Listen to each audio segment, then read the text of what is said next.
What's up, everyone? Today we're gonna have some fun and we're gonna bring you all of the new bows. All of the new 2020 bows. We're gonna shoot them through the chrono. We're gonna make a mess with them. We may even blow one up, but we're gonna have some fun today. So this is a 2020 bow review. I hope you're ready for this. A lot of bows for you on this video.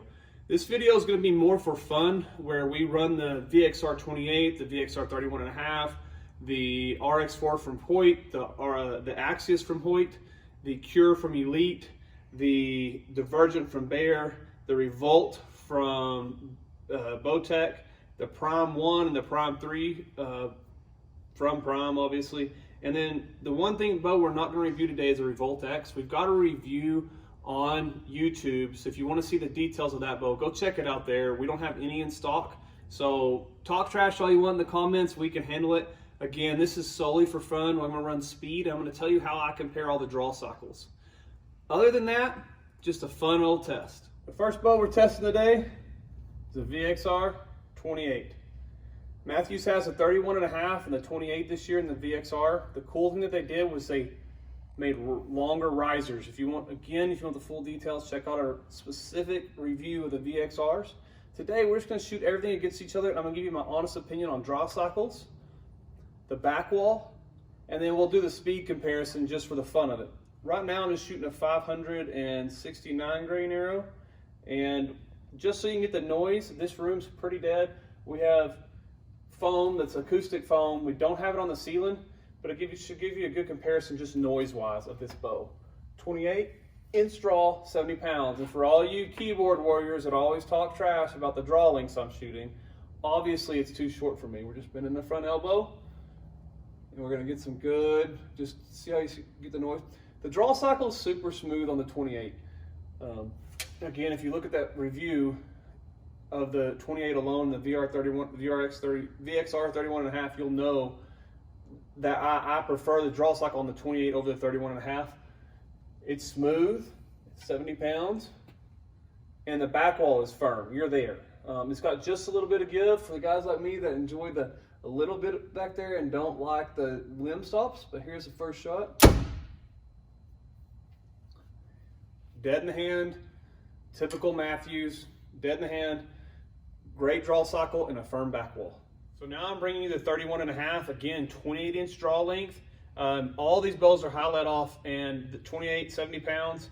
I want you to hear this bow. Long riser again is a cool thing from the VXR. 70 pounds, draw cycle.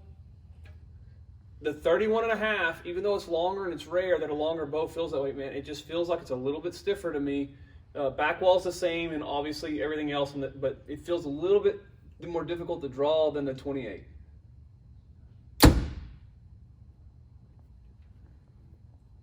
Quiet, that's all I can say, dead in the hand. VXR 31.5. Now I'm bringing you the Hoyt Axius. This is a large cam set at the shortest draw length, okay? So we're at 28 inches, and all I'm doing is giving you draw cycle feel and letting you hear the noise a little bit, okay? For full details on what all these bows do on both cam models, check out our Hoyt 2020 Hoyt review. It's smooth. Back wall's a little bit mushier. Timing's on. It's a little bit mushier than the Mathews. Mathews actually has a pretty solid back wall.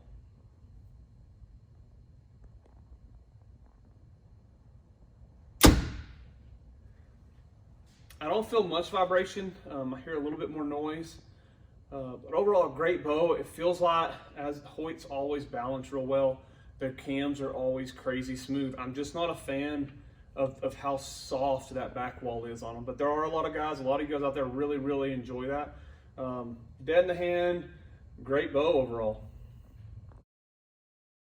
Now we're at Hoyt's Premier bow. Retail, I think it's like $15.99 on this bow. Again, the large cam, but still in the 28 inch draw.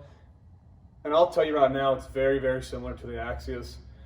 The RX4 is lighter, has a little bit different feel, especially when it's cold. So we're just gonna check it out now. 2870. I like the back wall slightly better on this bow than I did on the Axius.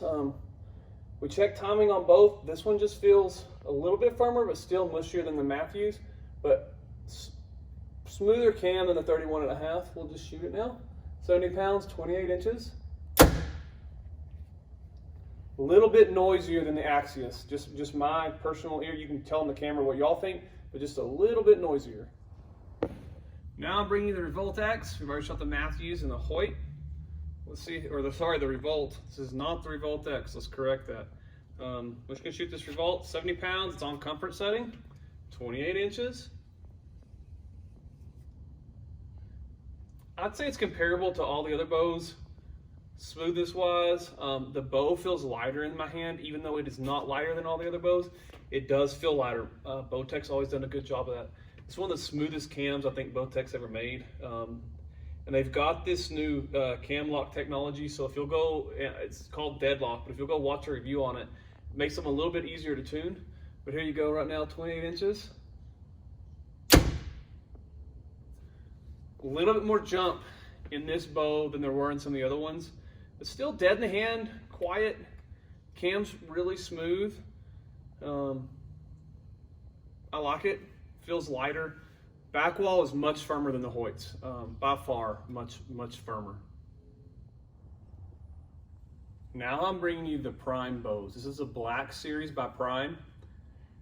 If you shot their older versions of bows, I can tell you before I even shoot this that they've made some major improvements. They're most known for the unique cam system. This dual track will gives you center shot technology. Just dead center string right down the riser. They've been super easy to tune and they've stayed in tune. There's some cool colors.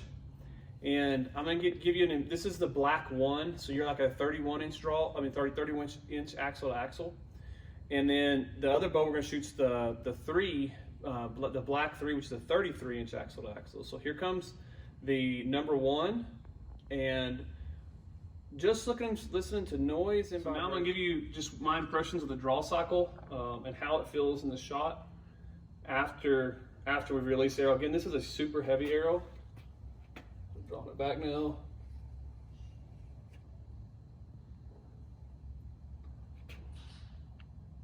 Back wall's firmer than the Hoyt. I don't know if it's quite as firm as that Bowtech. Real similar to the Mathews. Smooth, super smooth. Let's check out the shot now. Vibration. Slight bit of vibration in the hand, but minute. Very, very little. Smooth cams. Overall, excellent bow. And I'm going to come back at the end of this video and give you a full ranking of what I believe of all the 2020 bows. So now we're on the Black Series 3. Cool bow, cool color, same thing as the one. They make a 9 and a 5 as well, but we're just doing the most common hunting bows. Color and finish are fantastic. The other one was brown, and so I wasn't going to really comment on the finish on it. The dip or whatever it is on this one that they use, the color, the camo, and the Sitka looks really good. This bow is just going to fit me better with my draw length and what I like to do. Again, excellent firm back wall on it, which is adjustable. There's lots of adjustments on theirs, and it's crazy how balanced that bow is. 2870.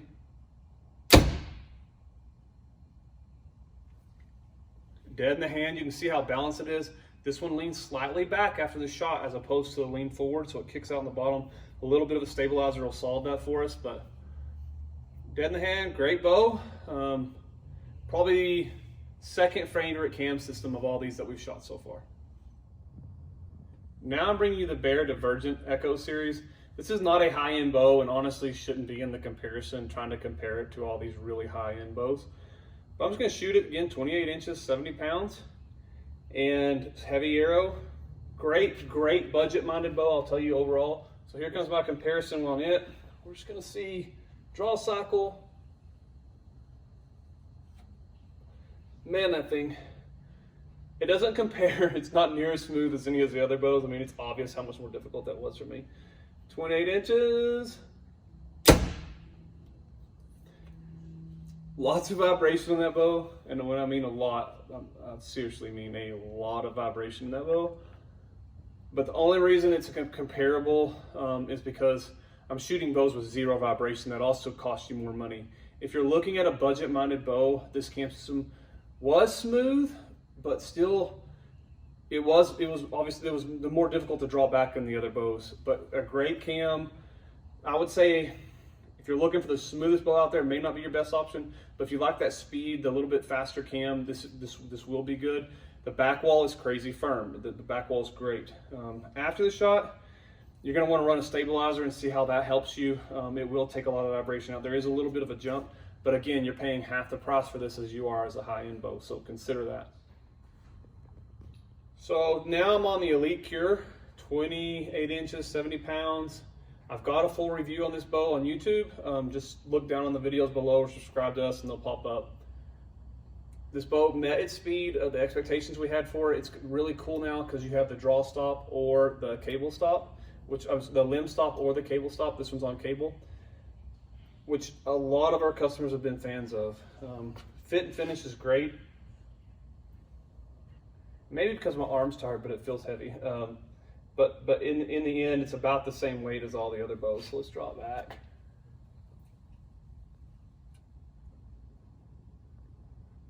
That cable's firm. I compare it with the soft end of it to the Hoyt. It's not as firm as the Mathews or the G5. So again, I'm hunkering down on here. Heavy arrow, 70 pounds, 28 inches. Pretty dead in the hand. You don't feel the shot there. I do feel some vibration come from the riser, but the actual jump on the shot and how well it absorbs the majority of the energy coming from the string is fantastic. Again, we're shooting a heavy arrow. We're not shooting a really light 350 grain arrow. You can see that on the other video again. So that's the Elite Kure. 870.